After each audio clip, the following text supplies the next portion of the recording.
Ketenangan jiwa, ketenangan batin, dan ketenangan pikiran perlu kalian lakukan.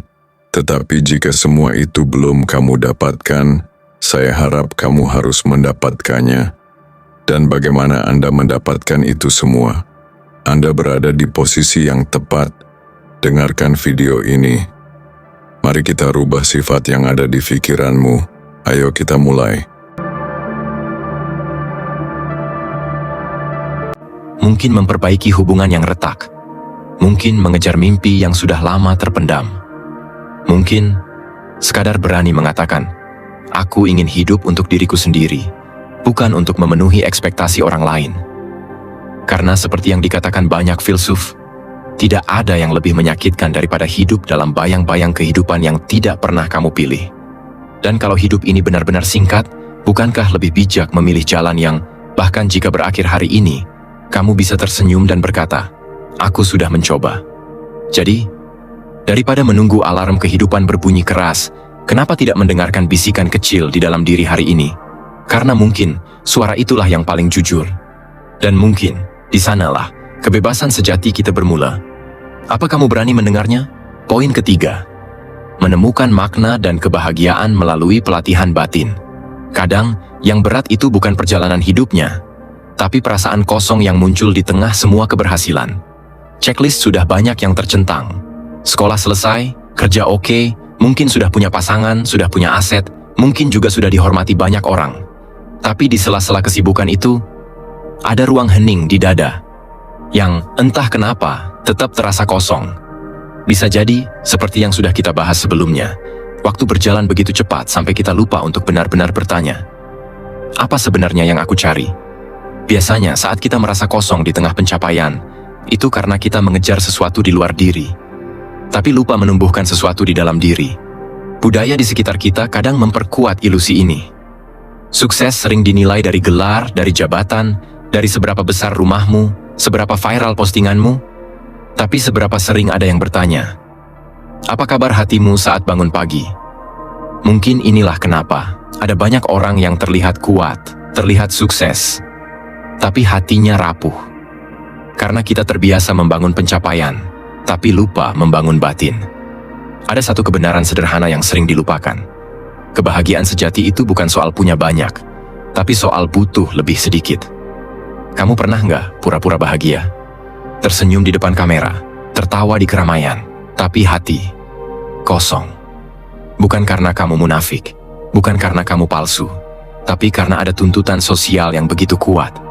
Harus kelihatan bahagia, harus kelihatan berhasil.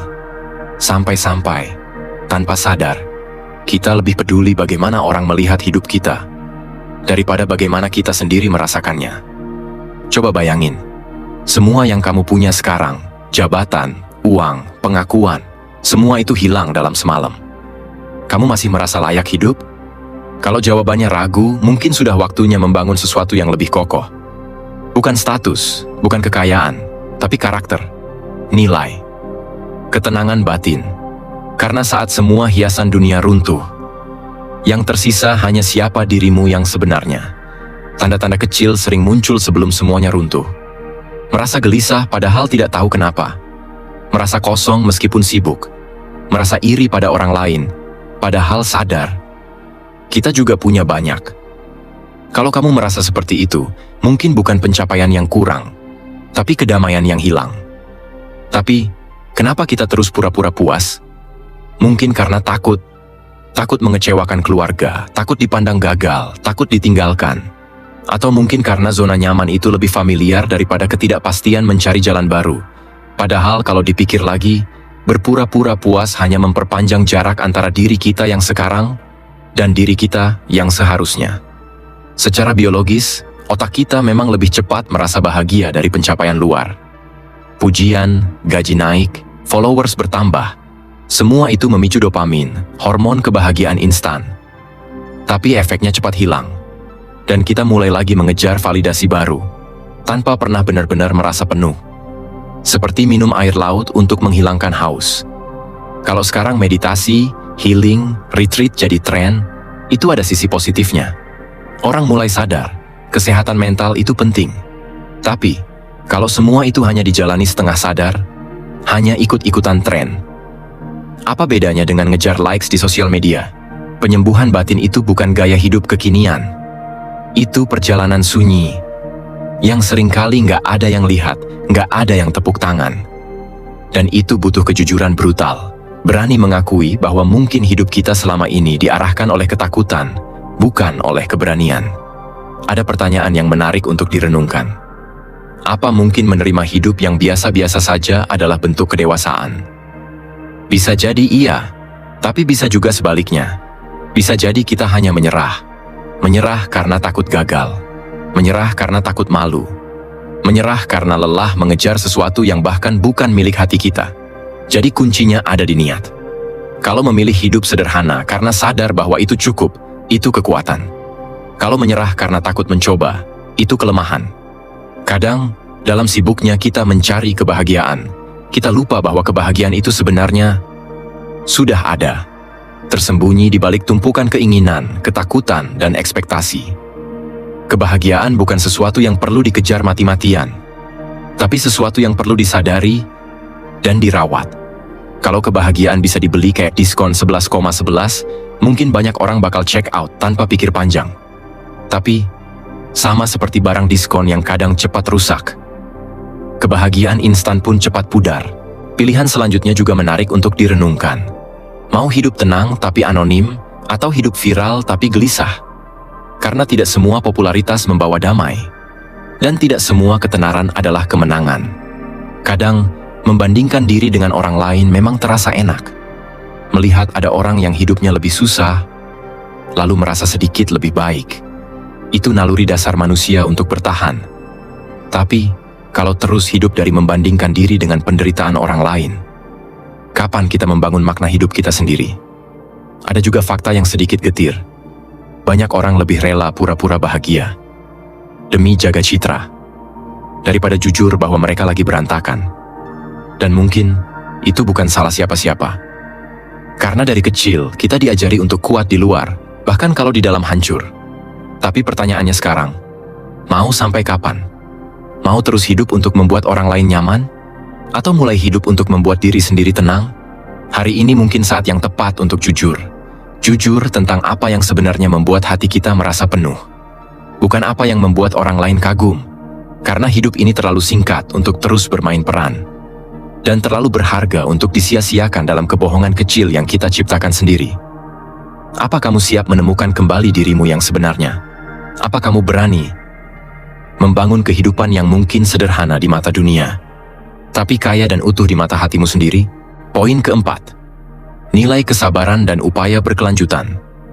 Kadang hidup terasa seperti balapan yang absurd.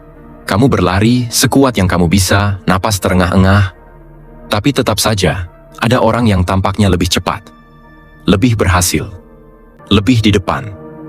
Dan kamu mulai bertanya dalam hati, kenapa ya? Apa usahaku kurang keras? Padahal, bisa jadi masalahnya bukan seberapa keras kamu berusaha, tapi seberapa dalam kamu bisa bersabar.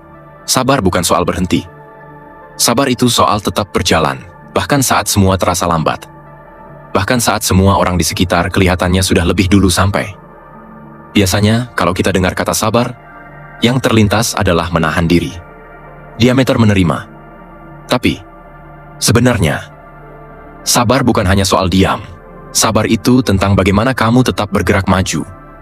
Tentang bagaimana kamu tetap setia pada jalanmu, walaupun hasilnya belum kelihatan.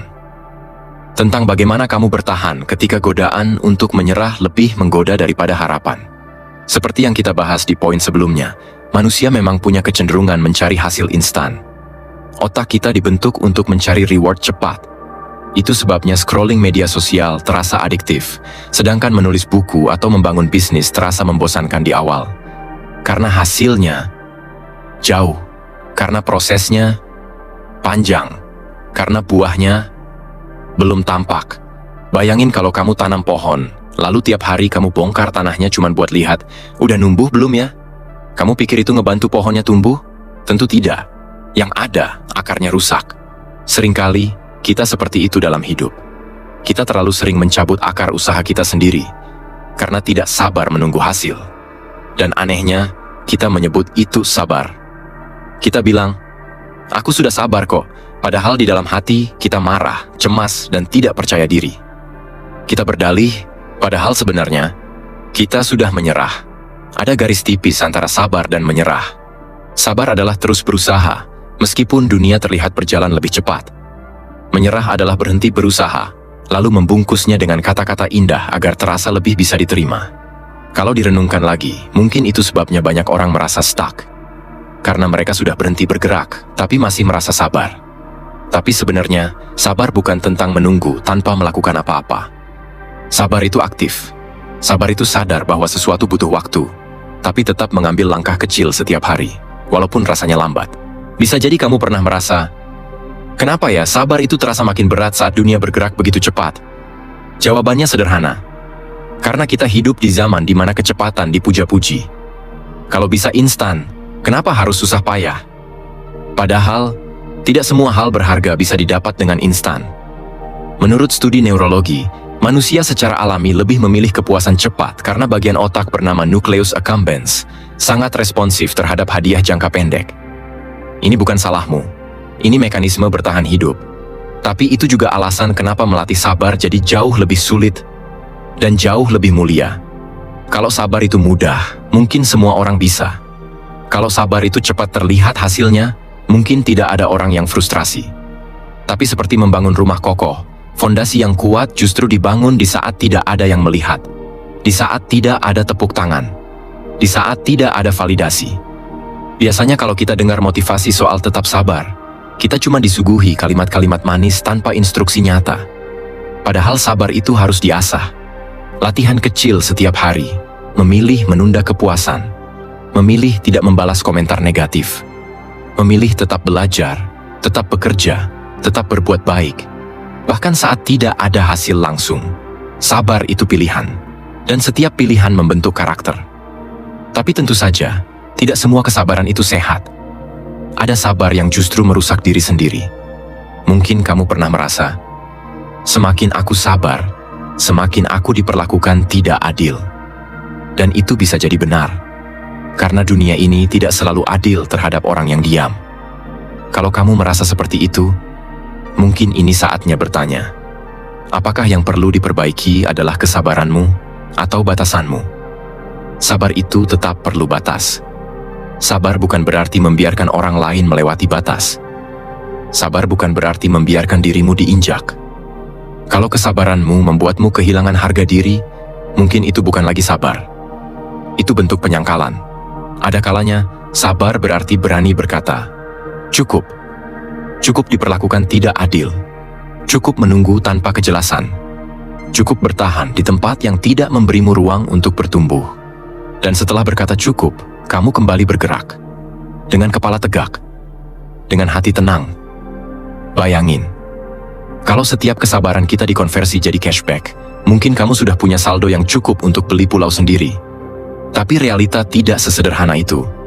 Karena hasil dari kesabaran bukan berupa uang, tapi kekuatan, kematangan, kebijaksanaan. Mungkin kamu pernah juga merasa begini. Kalau aku sabar terus, tapi orang lain jalan lebih dulu, apa aku salah jalan? Tidak. Karena setiap orang punya ritmenya sendiri. Ada yang cepat tapi jatuh di tengah jalan. Ada yang lambat tapi sampai dengan utuh. Cepat atau lambat bukan ukuran akhir. Yang penting adalah, apakah kamu tetap setia dengan perjalananmu? Kamu pernah dengar istilah jalan tol rahasia? Banyak orang tergoda shortcut, jalan pintas, koneksi instan, cara cepat yang mengorbankan prinsip. Kalau kamu sabar dan setia di jalan yang benar, bisa jadi kamu akan sampai belakangan. Tapi saat kamu sampai dengan penuh, tanpa perlu malu. Tanpa perlu takut ketahuan bohong.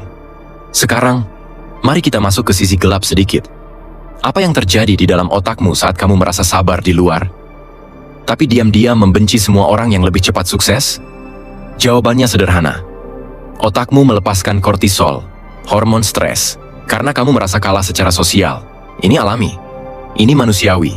Tapi kalau dibiarkan, itu jadi racun. Membuatmu iri, sinis, bahkan mungkin akhirnya menyerah. Makanya penting untuk jujur sama diri sendiri. Kalau merasa iri, akui. Kalau merasa lelah, akui. Karena hanya yang berani jujur dengan dirinya sendiri yang bisa membangun kesabaran sejati. Dan satu fakta kecil yang kadang terasa getir. Di dunia nyata, banyak orang sukses bukan hanya karena kerja keras, tapi juga koneksi. Ini realita. Jadi pertanyaannya sekarang, seberapa sabar kamu mau bertahan tanpa mengorbankan prinsipmu?